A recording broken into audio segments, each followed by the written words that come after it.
It's possible to do church and to do your Christian life without Jesus. And it will look like you are still with him. It will look like everything is still the same way it should be.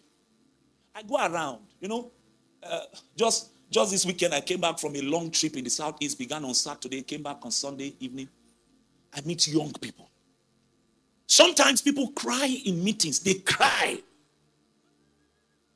They roll, they weep. I've been there too.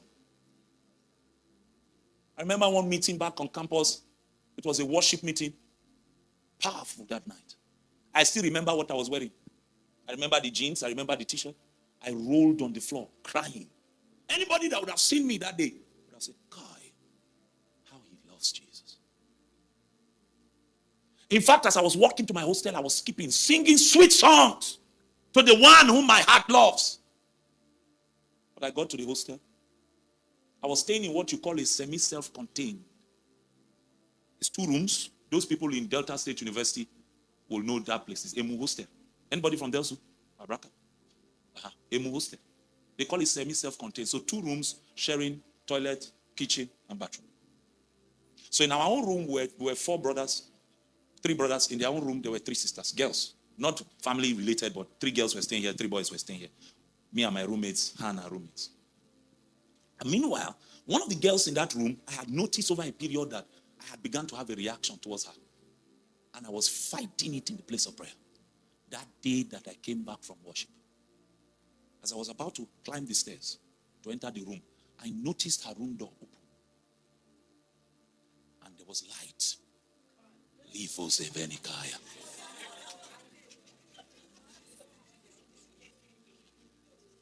Everything within my being said, "Kesiena, enter your room." But you see, I said, let me just go and greet. So I entered there and I rested on the table. I just rest my back. And there was just a candlelight. She was sprawled on the bed. I'm giving you details so that you understand what I'm saying. She was sprawled on the bed in a nightgown. It was evening. I was just coming from night. I was just coming from fellowship. And the way the candle cast a shadow.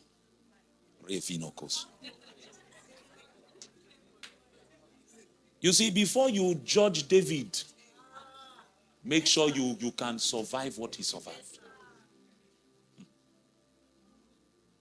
And then I said hello and greeted her and was about to take my leave. And she said, "What are you doing there now? Come." And you see, I lie not to you. Till today. If you ask me how I left that table and got to that bed, I don't know how. And I'm not exaggerating. God is my witness. I just know that I was once here.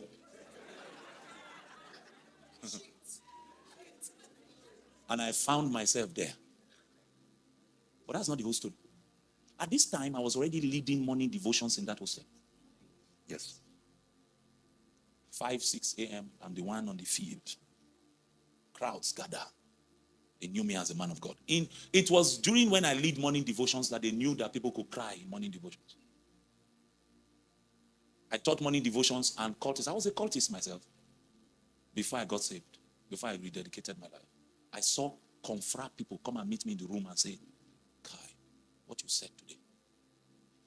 I was already leading morning devotions with power, with grace, without microphone. Early hours of the morning, everybody that was on my block would hear my tongues rattle. I must do it 2 hours before I step out. It was the same me as we're doing Royal Rumble on the bed, getting ready to do the devil's work. I was the one that said, I whispered to her, "They will catch us. They will catch us." Uncle, if they are going to catch us, is it not to get up and lock the door? Because by the time I walked in and got to her, the door, it was just the curtain. So the reasonable thing would have been, let us lock the door. But you know what I said? Let's go outside. They will catch us. Let's go outside. So we came out and went behind the hostel. And like a dog, I had sex with her. Not knowing that the neighbor opposite watched the whole movie from beginning to end. From beginning to end. This is the story. The next morning, I got up as usual. And then I wanted to ascend. I lay on my bed and I sought for the one whom my heart loves.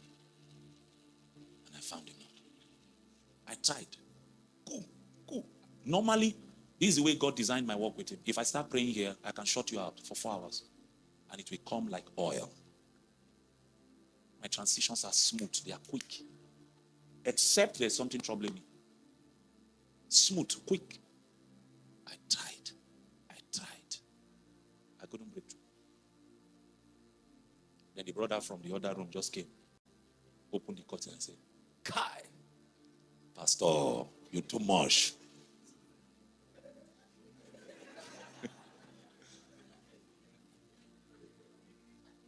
Kai. Tears fell from my eyes. If your life does not match what you claim comes from your heart, your life is a lie.